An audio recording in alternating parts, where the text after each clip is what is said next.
¿Cómo ves desde tu perspectiva, que es una perspectiva privilegiada, la cuestión de las relaciones entre arte, ciencia, tecnología, sociedad, ciencias humanas?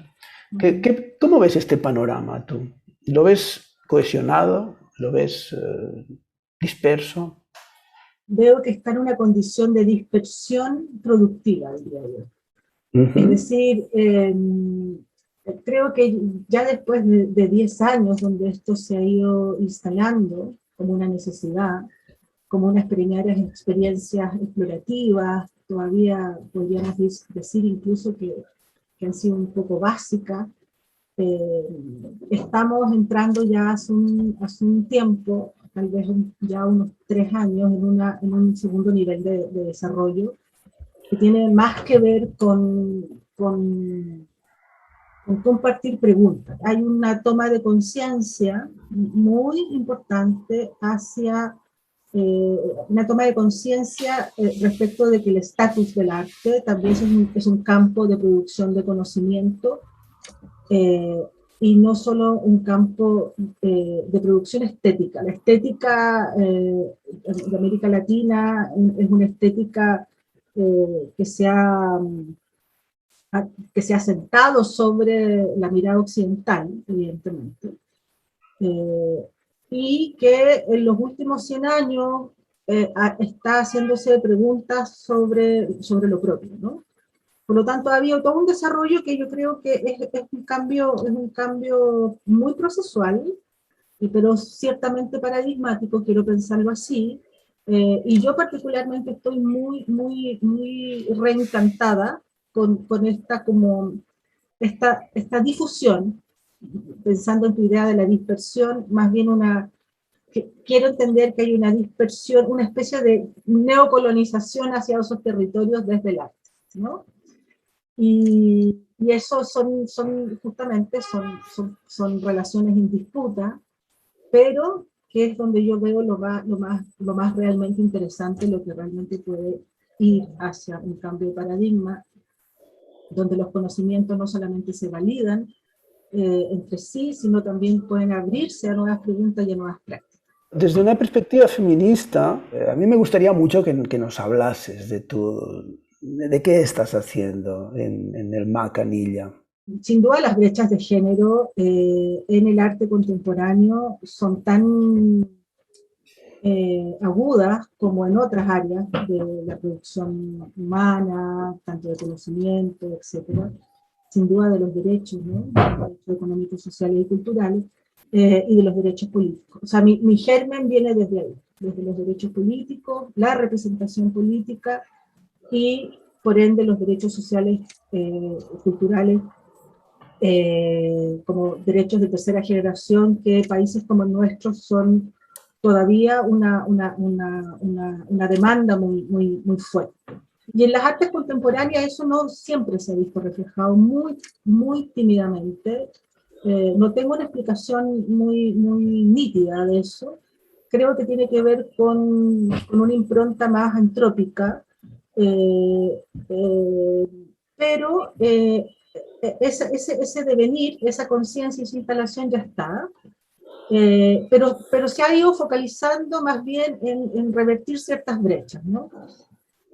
Por ejemplo, hemos estado haciendo hace mucho tiempo estados de la situación, cuántas mujeres artistas hay reflejadas en las colecciones, en nuestra colección del MAC, en la colección del Museo Nacional de Bellas Artes, cuánta circulación tienen las mujeres a nivel de poder exhibir sus trabajos o sus procesos de obra, y eso se ha ido alambicando, se ha ido cruzando también con esto de las praxis de la convergencia arte-ciencia. Yo creo que son dos asuntos que al menos desde mi vértice, desde mi ventana, juntos. Justamente porque la mirada de lo interdisciplinario supone un reconocimiento de otro, pero además supone reconocer en un segundo nivel más rico, más espeso, más denso en términos de reflexivo, de un estatus de igual jerarquía. Mis primeras preocupaciones fueron instalar a mujeres, relevar, poner en valor el trabajo de mujeres.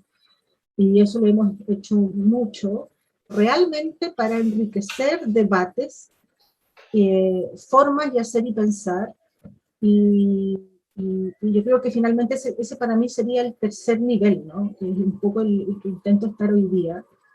Eh, Poner en tensión lo que los artistas hoy día, los artistas mediales hoy día, desde sus propios imaginarios, ser mujer, ser joven artista, venir fuera de la región, ser un artista contemporáneo o un artista mediano en el extremo magallánico, en el extremo norte, cómo la noción de territorio vuelve a ponerse en crisis y desde qué manera, ¿no? Entonces creo que hoy día ya estamos en un abordaje mucho más rico, más denso, pero que ha sido posible porque de alguna manera apostamos contundentemente a, a disminuir las brechas. Y eso puede sonar un poco como de checklist de la ONU, pero al final de cuentas lo realmente importante de eso es que cambia el mapa, cambia la escena, cambia las preguntas y cambia los modos de producción. Y eso es lo que más me interesa. ¿Cómo es que estamos en ese paso que continuamos exigiendo certezas? Y precisamente te lo pregunto a ti, que estás en un país que está lleno, o sea, se producen muchos terremotos por unidad de tiempo.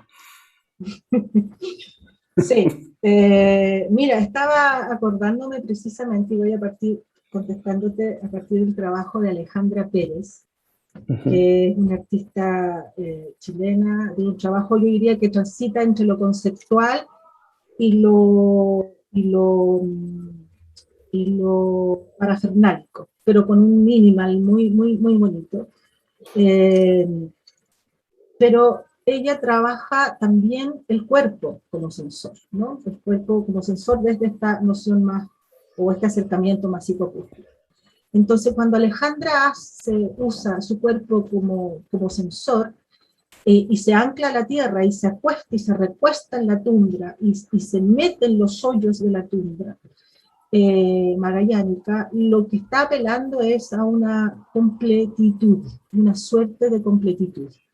Y yo creo que ahí justamente hay una búsqueda de sentido, hay una búsqueda de, no sé si de pertenencia, sino tal vez de conexión, de interconexión, de sentirse parte de una red, de la red viva, ¿no? Donde lo vivo también incluye lo inerte, eventualmente, rocas, restos, que no están en el reino de lo vivo, digamos. O la revuelta social, que yo prefiero llamar la revuelta social de octubre del 2019 en adelante, que se empalmó de una manera cósmica con la pandemia, nos ha llevado a un punto de transformación radical.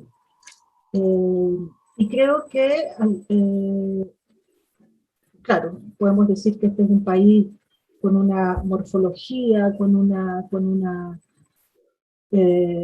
condición física y por ende psíquica del existir que está siempre en tensión y en peligro, ¿no? Entonces, de alguna manera, hubo conciencia de que el mayor peligro para esta sociedad, además multinacional, multiétnica, que ha sido el país de llegada para muchos migrantes latinoamericanos, muchísimos en los últimos años, se ha cuadriplicado y sigue la tendencia, a preguntarnos realmente cómo es que queremos vivir, pero vivir todos, vivir juntos, cómo vivir juntos. Y eso nos remite, bueno, a esta hermosa, ¿no?, frase de Roland Barthes, que apela directamente a la incertidumbre, cómo es que podemos vivir juntos. Creo que la incertidumbre finalmente la siento no como la antítesis de la seguridad, por supuesto que es el antónimo de certidumbre, pero creo que sin incertidumbre no es posible proyectos de transformación y no es posible construir certidumbres que surjan desde el sentido común y de la validación del sentido común como el espacio de todos.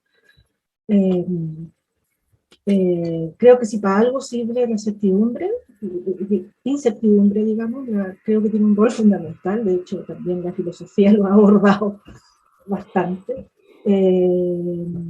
Pero creo que la filosofía contemporánea tiene que seguir abordando, porque esto sí que es un cambio rotundo que nos va a afectar de maneras que todavía no conocemos, ¿no? Entonces ya no solamente temas de biopolítica, por ejemplo, que está muy bien, que nos toca, nos señala totalmente, pero también tiene que ver con una cosmovisión societal, no solamente respecto al comportamiento de las sociedades, sino también como del comportamiento que las sociedades se dan para generar procesos de transformación social. Creo que la incertidumbre ahí es clave, porque de alguna manera cuando hablamos de incertidumbre hablamos que es una condición generalizada, ¿no? Masificada. Y entonces ya siento que ya no estamos solo frente a unas reivindicaciones sociales, que son fundamentales, sino también estamos frente a una transformación que nos conecta con otro nivel de este vivir juntos, que nos emplaza a entrar a otro nivel de especulación. Puede sonar un poco utópico, pero creo que tiene que ver con el buen vivir, con el bienestar. Ya no pensando en el estado de bienestar como estado prestador de servicios de bienestar, sino más bien como una cosmovisión del buen vivir, ¿no?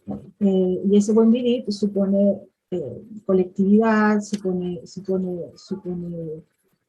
legitimizar los saberes de los otros e incluso de los que ya no están. Y eso es algo que a mí me está interesando mucho también en los últimos proyectos curatoriales en los que estoy involucrada ahora, que tiene que ver con cómo desde lo contemporáneo las comunidades descendientes de pueblos ancestrales, de pueblos originarios, pueden resituarse desde la vida y no desde la noción de genocidio o de extinción. Cómo revertimos, cómo perturbamos la noción de genocidio también, particularmente de las comunidades indígenas nuestras, ¿no? Y eso para mí está siendo muy, muy, muy, muy interesante. Muy interesante. M'agradaria presentar-vos a l'Alessandra Burotto, que és una curadora, periodista, és una gestora cultural especialitzada en crítica cultural que des de ja fa uns anys dirigeix el Media MAC en ella, que és una unitat del Museu d'Art Contemporani de la Universitat de Xile, que es dedica justament al foment, a la circulació, a la recerca curatorial en arts medials i també a l'encreuament entre art, ciència, tecnologia, natura i societat.